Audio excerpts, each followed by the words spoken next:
It was early Saturday morning, the kind where the sun barely peeks over the horizon, and the world is still wrapped in the quiet of dawn. I had just poured myself a cup of coffee and was savouring the warmth in my hands, letting the calm settle in before the kids woke up. The peace didn't last long, though. The doorbell rang, cutting through the silence like a sharp blade. I sighed, setting my mug down on the kitchen counter. Whoever it was, they weren't here for a friendly visit. My heart sank with a familiar dread as I walked to the door, already suspecting who would be on the other side. When I opened the door, there she stood, my former mother-in-law, Clara. Her posture was rigid, her lips pressed into that thin, disapproving line I knew so well. She didn't bother with pleasantries, not that she ever did. "Margaret," she said curtly, her voice carrying that cold authority she always wielded like a weapon. "You need to vacate this apartment immediately. My son has rights to it, and I expect you to be out by the end of the week." I felt a surge of frustration, but I pushed it down, forcing myself to remain calm. I knew Clara well enough to understand that raising my voice would only give her the upper hand. I met her steely gaze and responded as evenly as I could. "Clara," I began, "this apartment was bought with maternity capital. Your son signed over his share to our daughter, Emily. He has no legal claim to this place anymore. I have the paperwork to prove it." Her eyes narrowed, and for a brief moment, I saw a flicker of doubt in her expression. But Clara was nothing if not relentless. "That may be," she said, her voice hardening, "but my son contributed to this household. Without him, you wouldn't even have this apartment.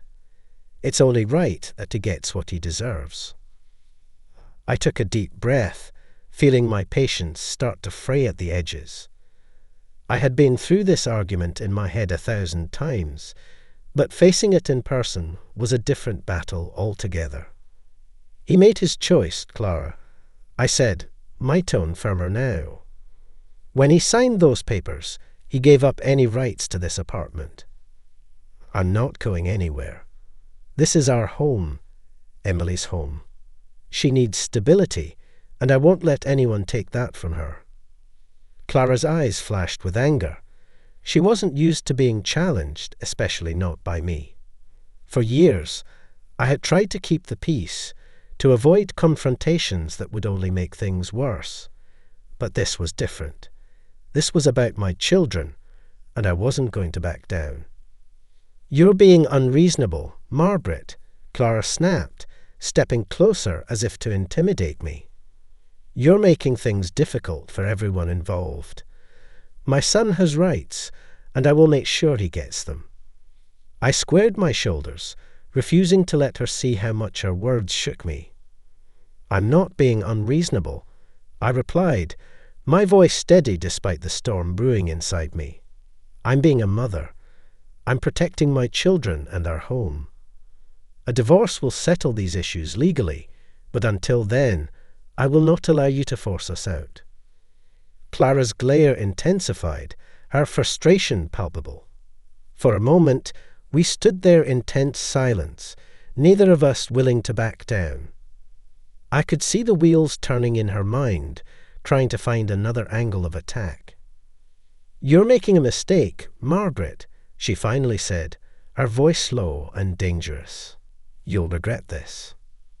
Without waiting for a response, she turned on her heel and marched down the hallway, her heels clicking sharply against the floor. I watched her go, my heart pounding in my chest. When she disappeared around the corner, I let out a shaky breath I hadn't realized I was holding. Closing the door, I leaned against it, the weight of the confrontation pressing down on me. I knew this wasn't over, not by a long shot, but for now I had stood my ground, and that had to count for something. As I walked back to the kitchen, I couldn't help but think about how much things had changed. A year ago, I would have crumbled under Clara's demands, too worn down by years of trying to appease everyone around me. But now, after everything that had happened, I was different, stronger. And I wasn't going to let anyone take away the life I was building for my children and me. I picked up my coffee, now lukewarm, and took a sip, letting the familiar taste ground me. The confrontation had shaken me, but it had also reminded me of what was at stake. This was our home, and I would fight to keep it. The day had only just begun, and I knew there would be more challenges ahead, but for now, I allowed myself a moment of quiet victory. I had faced Clara and stood my ground. Whatever came next, I was ready. This version adds more detail to the confrontation and develops the characters' interactions, highlighting the tension between Margaret and her former mother-in-law, while also showcasing Margaret's determination to protect her family. After Clara's abrupt departure, I spent the rest of the morning trying to shake off the unease that lingered in the apartment. The kids were still asleep, and I used the quiet time to clean up the living room. The confrontation with Clara had left me rattled, but I tried to focus on the little things, straightening the cushions on the couch, wiping down the coffee table, anything to keep my mind busy. As I was tidying up, I glanced at the laptop sitting on the coffee table. It was Daniel's birthday present, something Adrian and I had saved up for over several months. Seeing it there reminded me of how excited Daniel had been when he unwrapped it, his eyes lighting up with pure joy. It was moments like that which made all the sacrifices worth it. But then the doorbell rang again, jolting me out of my thoughts. I felt my heart skip a beat. Who could it be this time? Part of me hoped it wasn't Clara coming back for round 2, but I knew I had to face whoever it was. Opening the door, I found Clara standing there again, her expression even more determined than before. She didn't waste any time on pleasantries. "I forgot something," she said, pushing past me into the apartment before I could protest. "What is it now, Clara?" I asked, following her into the living room, trying to keep my voice steady. She didn't answer right away. Instead, she scanned the room, her eyes landing on the laptop. She walked over to it, her hand hovering above the sleek silver lid. "This," she said, her tone cold and clipped. "This laptop was partially funded by my son. I'm taking it with me." I stared at her, stunned. I could feel the anger bubbling up inside me, but I forced myself to stay calm. This wasn't just about a laptop. This was about control, about her trying to exert her influence over our lives. "Clara," I said, my voice low but firm, "that laptop was a gift to Daniel from Adrian and me. It belongs to him. Your son has no claim to it, and neither do you." She shot me a withering look, her hand now resting on the laptop, as if she was daring me to stop her. "You're wrong, Margaret. My son paid for part of this, and he deserves to get something out of this marriage. It's only fair." I took a step closer, standing my ground. "Adrian and I bought this for Daniel together as a gift. Your son has no right to take it away from him. The divorce will settle these issues legally, but until then, nothing leaves this apartment unless I say so." Her eyes narrowed, and I could see the frustration building in her. Clara wasn't used to being challenged, especially not by me. But I had reached my limit. I wasn't going to let her bully me or take away something that belonged to my son. "Margaret, you're being unreasonable," she said, her voice tinged with exasperation. "This isn't just about the laptop. It's about what's fair." "No, Clara," I replied, my voice steely. "This is about control. You can't take away what belongs to my children just because you think it's fair. I'm not going to let you do that." For a moment, we stood there in silence, the tension crackling between us like static electricity. I could see the wheels turning in her mind, trying to find another way to assert her dominance. But I wasn't backing down this time. I couldn't. Finally, she let out a sharp breath, her hand sliding off the laptop as she straightened up. "You're making a mistake, Margaret," she said, her voice icy. "This won't end well for you." I held her gaze, refusing to let her see how much her words shook me. That's for me to decide. Without another word, Clara turned and walked out of the apartment, the door closing behind her with a soft click. I stood there for a moment, the tension slowly ebbing away as I realized that, for now, I had won. I walked over to the laptop and gently closed the lid, my hands trembling slightly.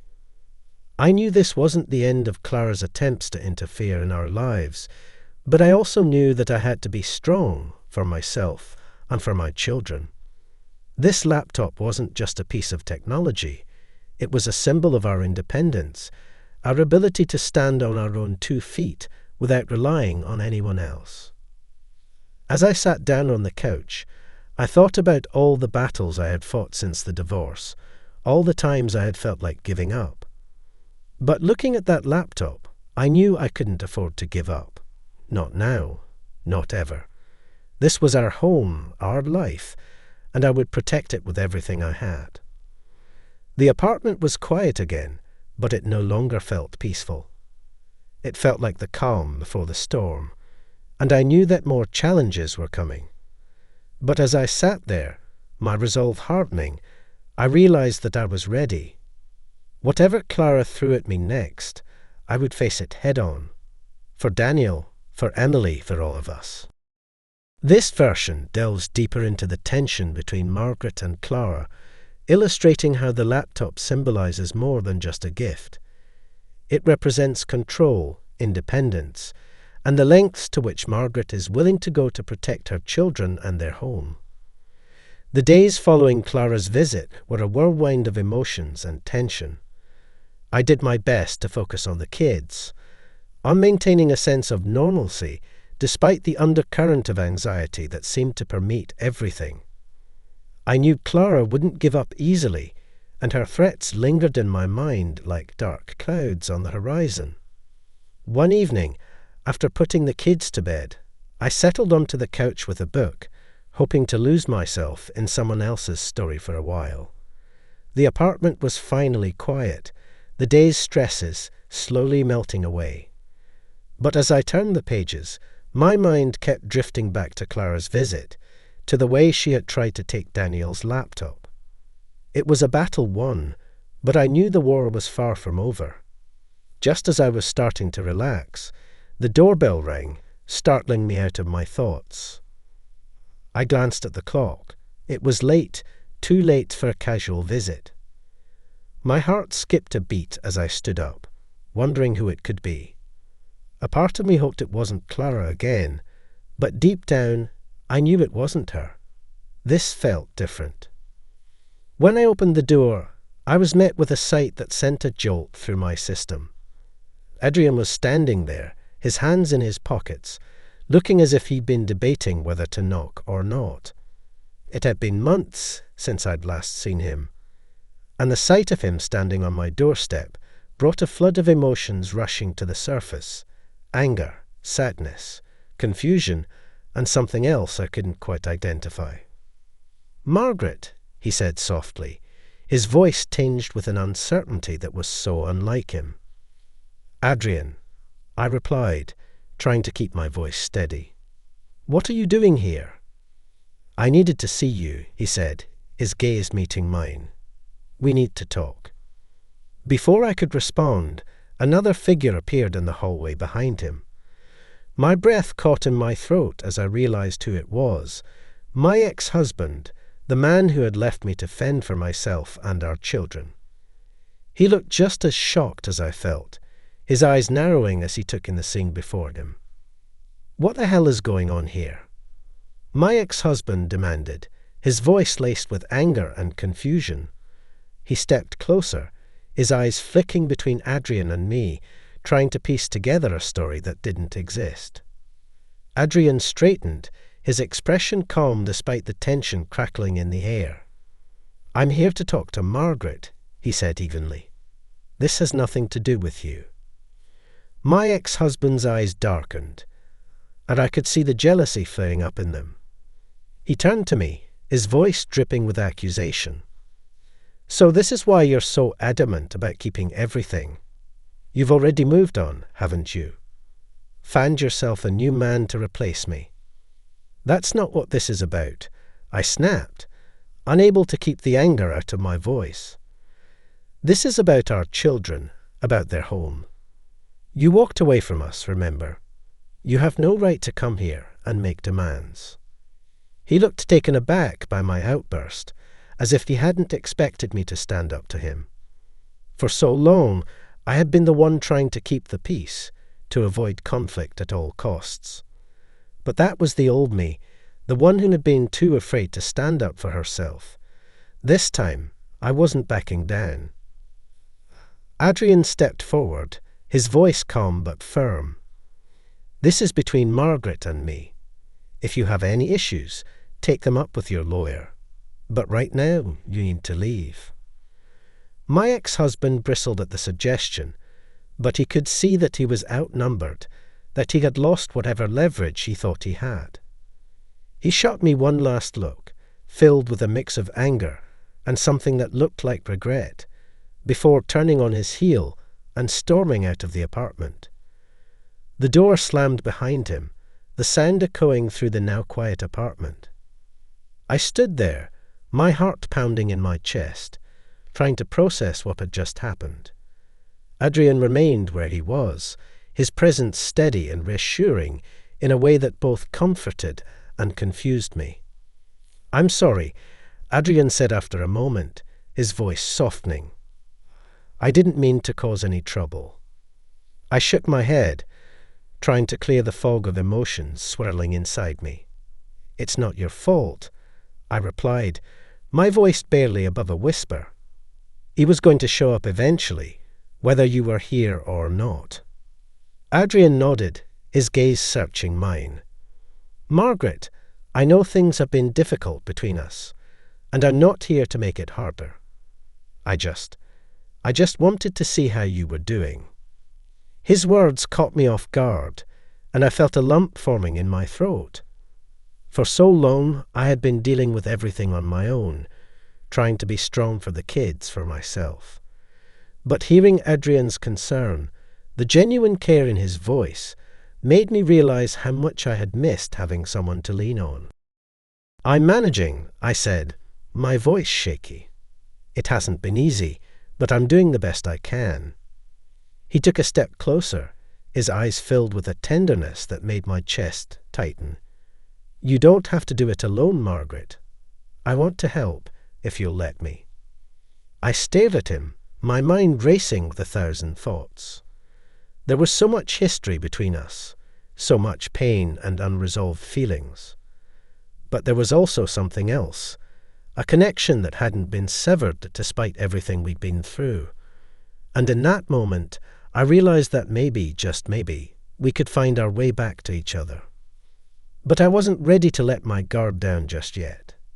"Adrian, I appreciate that, but things are complicated right now. I need to focus on the kids, on keeping our home stable." "I understand," he said gently. "I'm not asking for anything more than that. Just know that I'm here for you, whatever you need." His words were like a balm to my weary soul, and for the first time in a long time, I felt a glimmer of hope. Maybe there was a chance for us to rebuild, to find a way forward together. But I knew it wouldn't be easy, and it wouldn't happen overnight. "Thank you," I said, my voice barely above a whisper. "I don't know what the future holds, but thank you." Adrian smiled, a small, tentative smile that made my heart ache in the best possible way. "We'll figure it out, Margaret, one step at a time." As I watched him leave, a sense of calm settled over me, like the first rays of sunlight after a long, stormy night. The encounter with my ex-husband had been unexpected and jarring, but it had also opened the door to something new, something that I hadn't allowed myself to hope for in a long time. And as I stood there in the quiet of the apartment, I realized that maybe, just maybe, I wasn't as alone as I had thought. This version adds more depth to the emotional complexity of the encounter, highlighting the tension between the characters and the unresolved feelings that still linger between Margaret and Adrian. It also sets the stage for the possibility of reconciliation, while maintaining the uncertainty and challenges that lie ahead. The days following Adrian's visit were filled with a strange mix of hope and hesitation. We started spending more time together, mostly for the kids, but there was an unspoken understanding that something deeper was slowly rekindling between us. Each interaction was laced with the possibility of more, yet we danced around it carefully, neither of us wanting to rush or disrupt the fragile peace we were building. One Saturday afternoon, Adrian suggested we take the kids to the park. It was a crisp autumn day, the kind where the air felt clean and invigorating, and the leaves crunched pleasantly underfoot. The kids ran ahead, their laughter echoing through the trees, and for a moment it felt like we were a family again, like nothing had ever gone wrong. After the kids had tired themselves out and were contentedly munching on snacks, Adrian and I found a quiet spot on a bench, overlooking the lake. The sun was beginning to set, casting a warm golden glow over everything. It was the kind of moment that felt suspended in time, as if the world had paused just for us. "Margaret," Adrian began, breaking the comfortable silence between us. His voice was soft, but there was a seriousness in his tone that made me look over at him, curious and slightly apprehensive. "Yes," I asked, searching his face for clues as to what was on his mind. He took a deep breath, his eyes focused on the lake, as if gathering his thoughts. "I've been thinking a lot about us, about everything that's happened. I know I made mistakes, and I've regretted them every day since. But spending time with you and the kids again, it's made me realize how much I miss this, how much I miss us." I felt a lump form in my throat, my heart pounding in my chest. I wasn't sure where he was going with this, but I knew it was something important, something that could change everything. "I've missed it too," I admitted, my voice barely above a whisper. "But, Adrian, things are different now. We've both been through so much, and I'm not sure we can just pick up where we left off." He turned to face me, his expression earnest and filled with a kind of vulnerability I hadn't seen in him before. "I'm not asking to pick up where we left off, Margaret. I know we can't go back to what we had. But maybe we can start something new, something better." I swallowed hard, the weight of his words sinking in. There was a part of me that wanted to say yes immediately, to dive headfirst into the possibility of a second chance. But there was also a part of me that was scared of getting hurt again, of opening myself up only to have it all fall apart. "I don't want to rush into anything," I said carefully, trying to find the right words. "We've both changed, Adrian. I need to know that this isn't just about nostalgia or trying to fix the past." He nodded, his gaze never leaving mine. "It's not about that. It's about the future, about building something new together. I know it won't be easy, but I'm willing to put in the work to prove to you that I'm committed to making this work." There was a sincerity in his voice that touched me deeply, and I could feel the walls I had built around my heart starting to crack. But I wasn't ready to let them down completely, not yet. "Adrian," I began, my voice trembling slightly, "I care about you. I always have. But I need to know that this is real, that you're not going to walk away again when things get tough." He reached out and took my hand, his touch warm and reassuring. "I'm not going anywhere, Margaret. I made that mistake once, and I've paid for it every day since. I want to be here for you, for the kids, for us. I want us to be a family again." His words hung in the air between us, heavy with meaning. I looked down at our joined hands, my heart warring with my mind. This was everything I had once dreamed of, everything I had thought was lost forever. But could I really take that leap again? Before I could respond, Adrian gently squeezed my hand, his voice soft but steady. "I know it's a lot to take in, and I don't expect an answer right away. But I want you to know how serious I am about this, about us." I looked up at him, my eyes searching his for any sign of doubt or hesitation. But all I saw was a man who had made mistakes, who had learned from them, and who was now willing to do whatever it took to make things right. "Adrian," I said, my voice breaking slightly, "I need time. This is a lot to process, and I need to make sure that I'm doing what's best for the kids, for all of us." He nodded, a small, understanding smile playing on his lips. "Take all the time you need, Margaret. I'm not going anywhere. I'll wait as long as it takes." For a moment, we just sat there in silence, the weight of his words settling over us. The sun was dipping lower in the sky, casting long shadows across the park, and I knew that the day was drawing to a close. But as I looked at Adrian, I realized that this was just the beginning of what? I wasn't sure yet, but it was something. Finally, I let out a breath I didn't realize I'd been holding, my hand still in his. "Thank you, Adrian. I appreciate that more than you know." He smiled again, this time a little more relaxed, as if my words had eased some of his own worries. "We'll figure this out, Margaret, one step at a time." As we sat there, watching the sun set over the lake, I felt a sense of calm settle over me. The future was still uncertain, and there were no guarantees, but for the first time in a long time, I felt like there was a possibility of happiness, real, lasting happiness. And as I looked at Adrian, I realized that maybe, just maybe, we could find our way back to each other after all. This version adds depth to the emotional complexity of the proposal, capturing the hope, hesitation, and vulnerability that both Margaret and Adrian feel as they navigate the possibility of rekindling their relationship. The dialogue reflects their mutual understanding that this is a decision that can't be rushed, but one that carries the weight of their shared past and hopes for the future.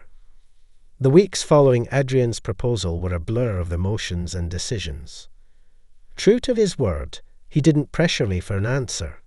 Instead, he became a constant presence in our lives, helping with the kids, fixing things around the apartment, and simply being there. It was as if he was quietly proving that his intentions were genuine, that he was serious about rebuilding our family. I found myself growing more comfortable with the idea of a second chance. The more time we spent together, the more I saw glimpses of the man I had fallen in love with all those years ago. But he was different now, too, more mature, more patient, and more aware of the things that truly mattered. One crisp autumn morning, as I was preparing breakfast, Adrian arrived with a bouquet of wildflowers. The simple, thoughtful gesture made me smile, and I realized how much I had come to cherish these moments with him. "Morning," he greeted me, setting the flowers on the kitchen counter. "I thought these might brighten up your day." I turned to him, a warm smile spreading across my face. "They're beautiful, thank you. You didn't have to." "I wanted to," he replied, his eyes meeting mine with that familiar warmth that always made my heart flutter. As I arranged the flowers in a vase, Adrian leaned against the counter, watching me with a soft expression. "Margaret," I was thinking, "maybe we could all go out this weekend, just the 5 of us. I know things have been busy, but I think it would be nice to spend some time together as a family." The word family hung in the air between us, carrying a weight that was both comforting and daunting. It was something we hadn't officially been in a long time, Yet it was what we were slowly becoming again. "That sounds like a great idea," I said, meeting his gaze. "I think the kids would love it." He smiled, relief and happiness evident in his expression. "I'm glad. I want them to know that I'm here for the long haul, that this isn't just some fleeting thing." I nodded, appreciating his sincerity. "They already see it, Adrian. They've noticed how much you've been around, how much you care. They talk about you all the time." His smile widened, a mix of pride and affection in his eyes. "That means a lot to me. I just want to make sure they feel secure, that they know we're doing this together." I paused, considering his words. We had been doing this together, quietly rebuilding the foundation of our family, one day at a time. And now, standing in the kitchen with him, I realized that I was ready to take the next step, to truly embrace this new beginning. "Adrian," I began, my voice steady but laced with emotion, "I've been thinking a lot about your proposal, about what it would mean for us, for the kids, and I've come to a decision." He straightened, his expression attentive and hopeful. "What's that?" I took a deep breath, feeling a sense of calm wash over me. "I want to give us a chance. I want to try to make this work, to be a family again. But I need you to know that this is a big step for me, for all of us. We've been through so much, and are not naive enough to think it'll be easy. But I believe we can do it, if we both commit to it." His eyes lit up with a joy that was impossible to miss. He stepped closer, taking my hands in his. "Margaret, I promise you, I'm committed to this. To you, to the kids, to us. I've never been more sure of anything in my life." A tear slipped down my cheek, but it wasn't one of sadness or fear. It was one of relief, of hope finally taking root. "Then let's do this, Adrian. Let's start over as a family." He pulled me into an embrace, holding me tightly as if afraid to let go. I could feel the tension and uncertainty of the past few months melting away, replaced by a sense of peace and optimism I hadn't felt in years. As we stood there wrapped in each other's arms, the kids burst into the kitchen, their laughter filling the space. They stopped when they saw us, their eyes wide with curiosity and something that looked like happiness. "Are you and Dad getting back together?" Daniel asked, his voice tentative but hopeful. Adrian and I exchanged a glance, and I could see the question mirrored in his eyes. This was the moment, the one where we would tell the kids that we were going to be a family again. "Yes," I said, my voice steady and sure. "We're going to be a family again." The kids erupted into cheers, their joy infectious. They rushed toward us, wrapping their arms around our legs in a group hug that made my heart swell with love. "We're going to be a family," Emily squealed, her eyes shining with excitement. Adrian looked down at them, his expression filled with a tenderness that made my chest ache. "That's right, we are. And we're going to make it the best family ever." As we stood there, surrounded by the children's laughter and love, I knew that this was the right decision. We had faced so many challenges, so much heartache, but we had come out stronger on the other side. This was our new beginning, a chance to rebuild, to create a life filled with love, trust, and happiness. Later that evening, after the kids were asleep, Adrian and I sat together on the couch, the warmth of the fire crackling in the fireplace. He wrapped his arm around me, pulling me close as we watched the flames dance. "This feels right," he murmured, his voice filled with contentment. "It does," I agreed, resting my head on his shoulder. "I never thought we'd get here, but now that we have, I can't imagine it any other way." He pressed a kiss to my forehead, his voice soft and full of emotion. "I love you, Margaret. I'm so grateful for this second chance." "I love you too," I whispered, feeling a sense of completeness, I hadn't felt in a long time. And I'm grateful too, for everything. As we sat there, wrapped in each other's warmth, I knew that this was the start of something beautiful. The road ahead wouldn't be without its challenges, but we would face them together as a family. And that, more than anything, was what made this new beginning so special. This version captures the emotional significance of the decision Margaret makes to embrace a second chance with Adrian, highlighting the love and commitment they both feel as they embark on a new journey together as a family. The dialogue reflects their mutual understanding of the challenges they faced and the hope they have for the future.